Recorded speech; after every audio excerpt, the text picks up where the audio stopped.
täna me oleme siis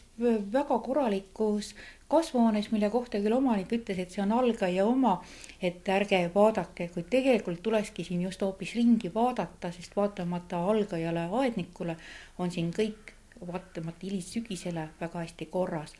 Et siin on nüüd mindud seda teed, et taim ei ole mitte istutatud turbakrunti, vaid on kasutatud istutuskotte.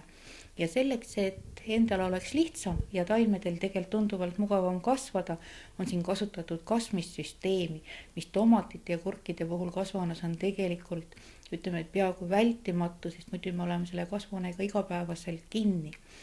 Ja siukene altkastmine annab ka seda, et kui me nüüd kastekanuga pealt valame, siis paraku ikka satub taime varrele vett ja see on väga paljude siukeste tomatitel ja kurkidel haigust soodustava tegurina. Et mõttekas oleks natukene rohkem investeerida ja sügisel on võimalik meil pikemalt saada korralikku kvaliteetset saaki.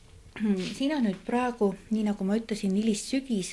et tomatitel on näha, et ega nendel suurt midagi viga ei ole, et lehed on kõik terved, et üksikutes kohtades on siis nüüd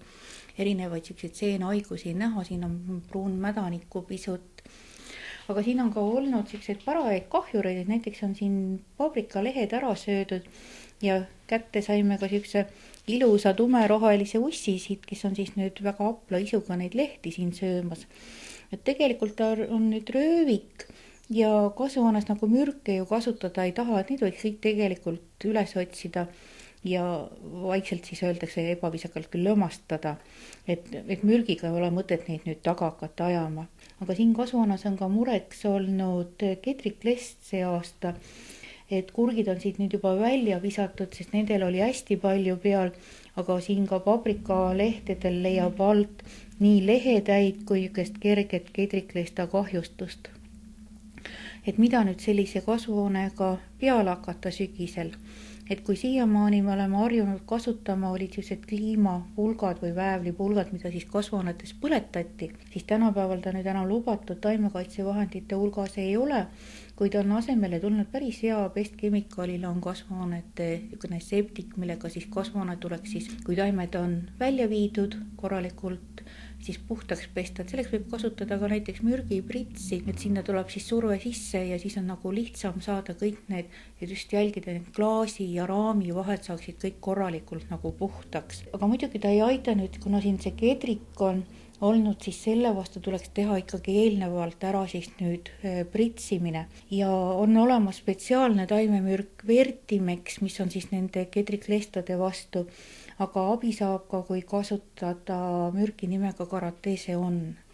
Et vastavalt pakendil olevale kasutusjuhendile tuleks siis teha nüüd see lahus, kui on taimed välja viidud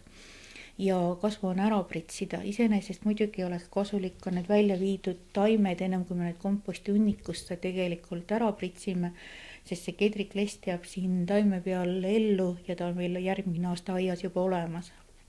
Et mõttekas oleks ka sellised taime jäätmed siis, kas siis nüüd mürgitada või siis soovitavalt siis ka võib üritada põletada neid. Väga hästi sobivad kõik need grilluhvad, et saate teha lõket vaikselt ja sussitada. Et kasvuhoone puhtuse seisukohalt tuleks tegelikult välja lõigata ja hävitada kõik need paelad ja sidumisnöörid, millega me nüüd oleme tomatit üles sidunud, sest ka siin on väga hästi näha, et see nöör puutub kokku haigete taimeosadega ja kui me järgmine aasta selle nüüd uue taime külge paneme, siis me olemegi haiguse juba edasi andnud.